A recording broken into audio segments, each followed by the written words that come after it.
need to start talking again. They need to find out what the other parent's interested in. They don't know.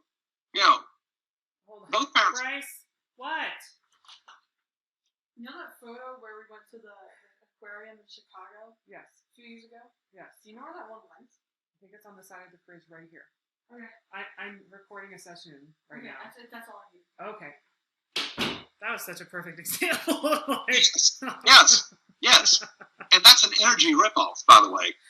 That's what I called it in an article that I did, decades ago, that was published in popular press.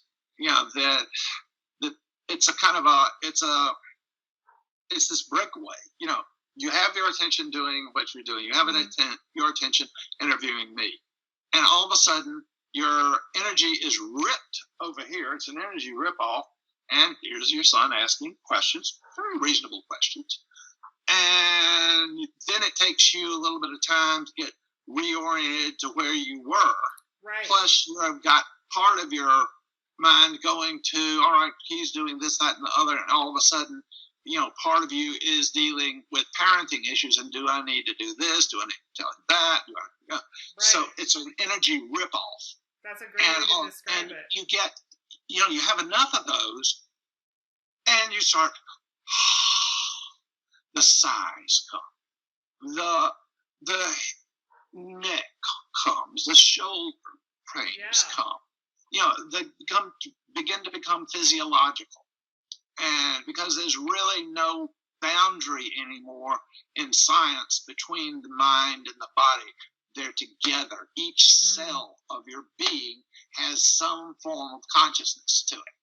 Now, this is newest, latest, greatest, cutting edge, and we don't understand it. You can't ask me a dozen questions on it because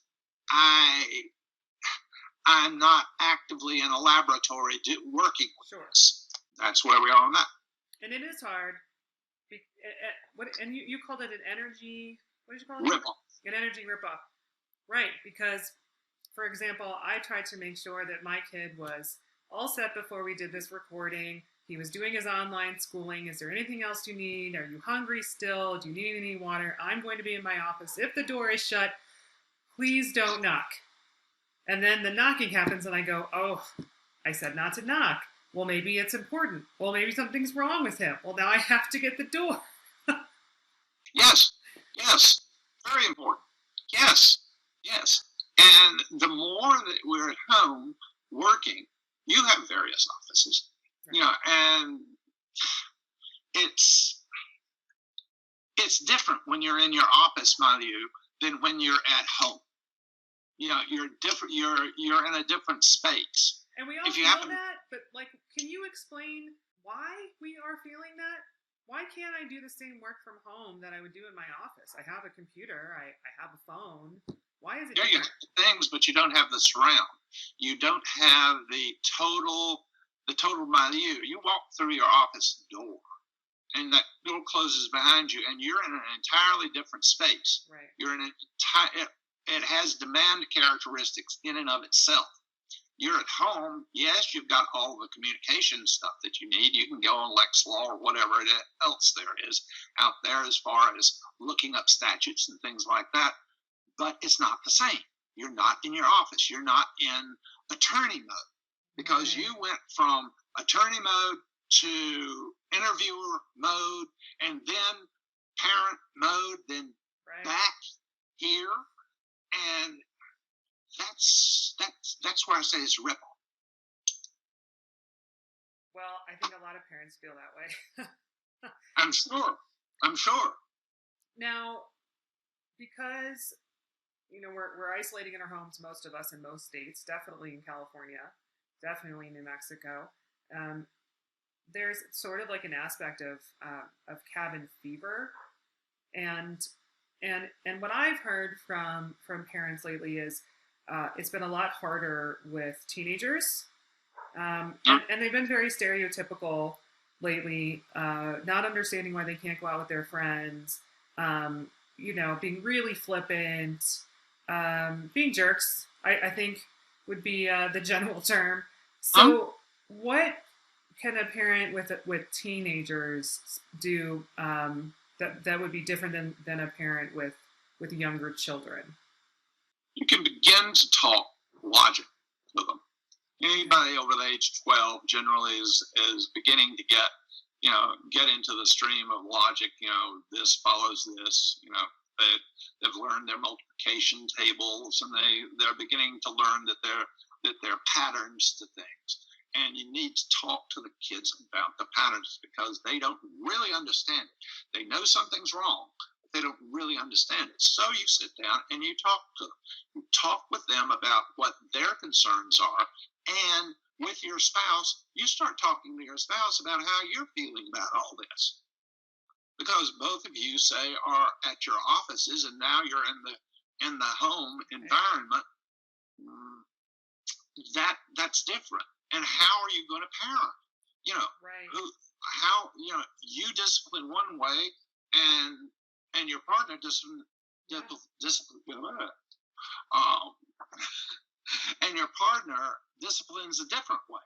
Yes, and I've heard of one parent saying, well, why can't they just go to their one friend's house, and the other parent saying, well, that's just too concerning for me. I don't know what that family does, and that who knows if they have more people over, and it seems like one parent is a little bit more of a softie, and the other parent is a little bit more of the disciplinarian. Yes. And this is something that the parents can begin to discuss their own things that they discipline for and who disciplines differently, and actually talk about it and start talking, and without the kids, start talking about discipline. Discipline is the big thing that tears families apart. That you hit the kid on is wrong. Well, I didn't leave a mark. Well, and you still hit the kid. You're not supposed to hit the kid, so forth and so on. Now, those arguments, when I was a child custody evaluator, those things went on ad nauseum. Right. You shook the kid. Well, all right, and it just tears families apart. It's an irritant, and with both parents again at home at the same time, it's going to be an irritant. Don't talk to Bobby that way. And it sounds like, with technology, that perhaps parents can do some co-parenting counseling, and it sounds like maybe that kind of counseling could sort of work immediately, as opposed to personal therapy, talk therapy, where you sort of need to build a relationship with your therapist, and that is not sort of a 1, 2, 3 session solution. Is it possible to have like a parenting coach where you can get immediate effects? Yes. Coaching? Yes, you can get coaching. You can get coaching from most any strength that's out there, because I'm sure that they've seen a lot of. You can get coachings from your attorneys. Your attorneys have seen a lot more than many therapists see. And you can always call your attorney and say, what is going on? What is your experience? Because you do have experience dealing with families. You do see everything. And that's something that families don't even realize that they could call their attorney if they don't have a strength.